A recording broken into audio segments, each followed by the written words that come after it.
I'm holding an ignition lock assembly here for an early 90s Mercedes-Benz.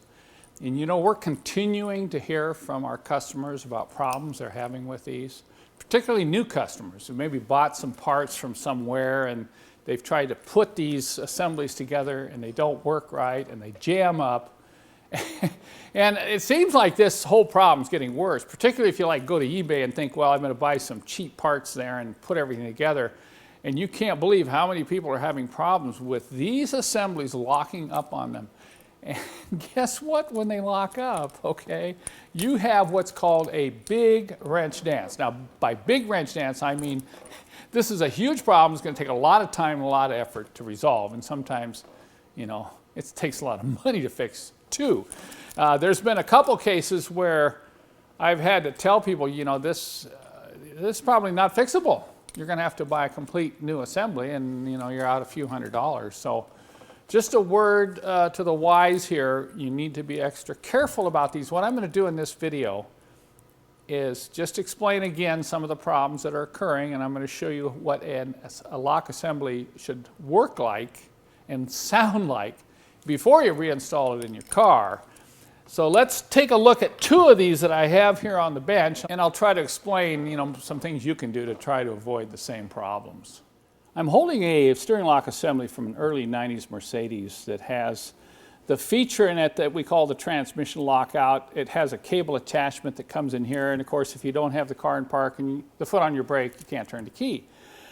This can sometimes cause problems if not assembled properly, and it can be the reason why your key may not turn, and we provide instructions in one of my manuals on how to make sure you get that cam assembly installed properly if you have one of these type of steering locks. But this one was recently returned to me from a customer who had bought these parts and tried to assemble them himself, and he asked me if I could go ahead and repair this for him.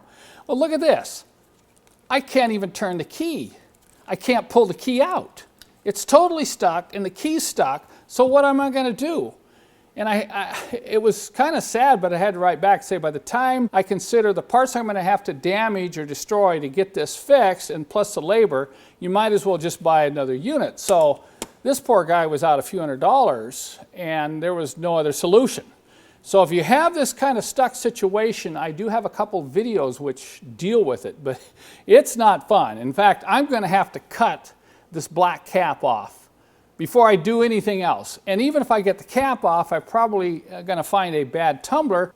So the tumbler is going to need to be replaced here. But then I may find out that this steering lock assembly has been damaged because it was put together wrong and someone tried to force it. So we may not even be able to get any parts out of this at all. So that's what I'm trying to help you avoid in this video, is this scenario right here, where you get a steering lock assembly that's totally stuck, won't move. What are you going to do? I have a lot of resources on my website that can help you avoid this and then can help you fix it once it happens. But I'm not going to go over that in this video. I want to show you what a good, healthy, and properly assembled steering lock assembly sounds like. When you turn the key, it should be a nice, smooth key movement, okay? And when you remove the key, there should be a click, and the lock should snap out. Not come out slowly, not partially stick, but the key should go in. You should be able to turn it. You should be able to bring it back, pull the key out, and there should be a quick snap, a nice, healthy sound inside without a lot of notchiness inside the tumbler assembly. Now we have lubricated this assembly and this assembly. The lubrication that came with the factory was not very much, so that's one of the things we have seen that is a problem with these, is the lack of lubrication. I sound like a broken record when I talk about this, but I would say that 80% of the steering lock problems and ignition tumbler key assembly related issues we're seeing now are related to lack of lubrication. Okay, enough on that one.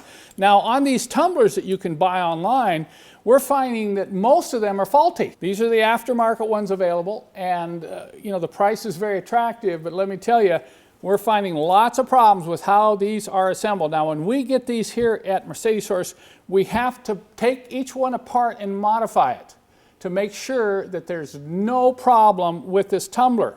We do sell these tumblers by themselves, but we test each one of them before they leave our shop here. So I just can't stress enough, you've got to really be alert when you go about repairing your own steering lock assembly in your older Mercedes. So in the past couple of years, I've taken a number of steps here at Mercedessource to try to eliminate these type of problems for our customers.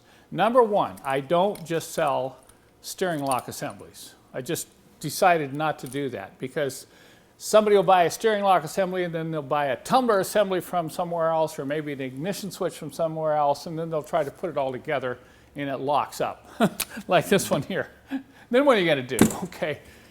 The other thing is that we thoroughly test every one of these assemblies. We completely go through it, we put it together, we take it through this whole, maybe 10 times with both keys, testing it, and we thoroughly lubricate it inside. And this is what I think is a big problem with a lot of these assemblies. We're not talking about just the tumblers, we're talking about the OE steering locks. They all seem to come without a lot of lubricant in them, and that's a real problem. A lot of problems I see on these always seem to be due to lack of lubrication, whether it's wearing out the key or just wearing out the mechanism inside the lock. So we make sure that these are thoroughly lubricated. We take every single tumbler assembly and we install it in the lock and we test it. And believe it or not, we have to reject about 2 out of 10 of the tumbler assemblies we receive. They just don't work right. We have to modify them. I don't know what some of these people are doing, because a lot of these will go in, you can't get them out because the clip wire is bent the wrong way from the factory. So it's a little frustrating on our end. But I've had to learn this the hard way. We do sell just a tumbler, but we provide a kit with detailed, lengthy instructions, and we even have an emergency release tool that you can use if you should get it locked up. And then, of course, we warn you to go through all these steps and check everything out before you finally put the caps on. If you're looking for a new steering lock assembly, or you're considering trying to fix your sticking lock, or worse yet, you've got one that's stuck and you can't turn the key, I just want in this video to warn you, you need to get the right unit that has been thoroughly tested before you install it in your car, because that's even worse. You get it installed in your car and it locks up. On these 90 to 95 models, you can't even move the car. You can't even get it out of park if it locks up on you. So we're really trying here at Mercedessource to try to give you solutions that really work.